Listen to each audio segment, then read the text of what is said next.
So this is how you waterproof an old Honda.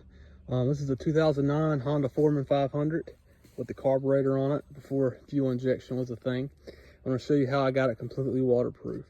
So first we're going to do the Snorkel. So I ran 1.5 inch pipe. Okay, now a lot of people like to run 2, but with 2 inch you can't stick it in the air box. So you have to start with 1.5, and then what they do is they expand it out to 2, but you don't need 2. You can just run 1.5 all the way. It's actually a lot easier, takes up less space, so that's what I recommend. And it runs fine, have no issues with it, okay? So you need 4 45s, you need 2 90s, and you need 2 of these flex couplers, okay? And of course, some glue. So I started with the short piece sticking in there, then a 45, kicks out right here, short piece, another 45. Then you put a little flex coupler there, and then you run this piece here, and it's gonna come to another 45 here. Now there's a big plastic piece that's in the way, factory. You have to get that out of the way. You don't need it, just throw it away, okay? But it takes up all this space, so get rid of it. So now anyway, 45 is resting on that bracket right here. Comes up here, another 45, there's a short piece here, then there's a 90, and then it goes up through here, got another flex coupler here, and the rest is history. So basically I got it where it's wedged up against these two so it can't come this way, and then I got it cut really tight on the back side so it can't come this way. Okay, now it will wobble a little bit, but that's just from the flex connector up. Everything down low is actually pretty stable, so I got a zip tie right here and a zip tie right here just to keep it stable.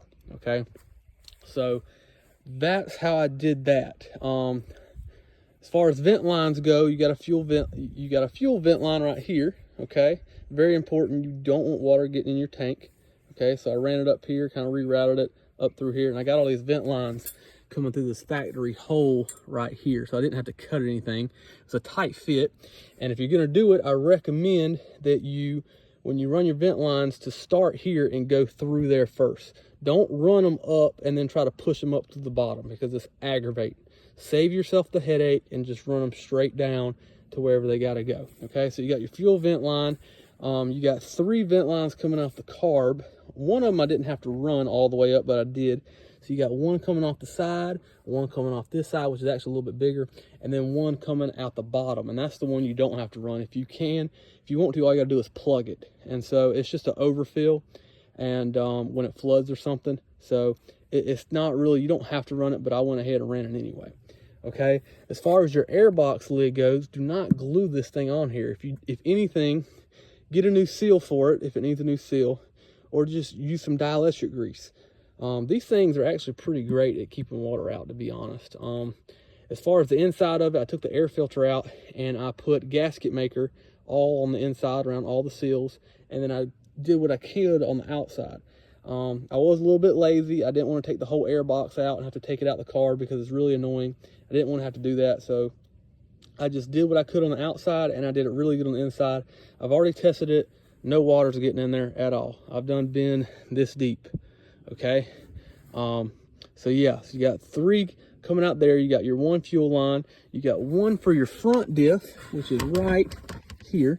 Okay, goes right there. Then you got 1 for your fan, which is, I can show you this, it's right here. Okay, it comes out your fan. And then what I did is I took one of the old existing lines that I had completely abandoned, for the rear diff, and there's actually a coupler on there. So what I did is I coupled it together. So, and I ran it up here. And if you're wondering what this is the fuel line. So basically, if you roll it over in water or anything by accident, because we're not all perfect, and you get some water into your air box, this is going to keep it from getting into your fuel tank. Okay, because it has to go through more rolls to get to your fuel tank. So it could save you from having to take out your fuel tank and completely washing it out and all that stuff. So it just saves you a bunch of work. And oh yeah, the rear diff is right here. Okay, and then you have your coolant overflow, which is right here. Okay, so I ran that, and that's all your vent lines. Now you have your crankcase. You want to make sure no water gets in it. Now, what I like about these old Hondas is the crankcase vent actually comes up to the top of the box. Let's see if I can get this thing off. I got it dielectric greased on there. Okay, so it's right there. So it's actually at the top of your box. So your water has to completely fill this box up before it can get to your crankcase vent. Okay. Now the newer ones, I see they actually come in through at the bottom of the air box, and that's where you want to reroute it up to the top. But with these old ones, I didn't have to do that, so I don't worry about it. But yeah, use dielectric grease for your air box lid. And I did put some new clamps on there for the little hose that goes right there for my crankcase vent. And I put some dielectric grease around it on the outside too. So anyway, but I've had it in water quite a few times. It's pretty good waterproof. I haven't gone over the handlebars yet. I probably will eventually. But other than that, that's my build.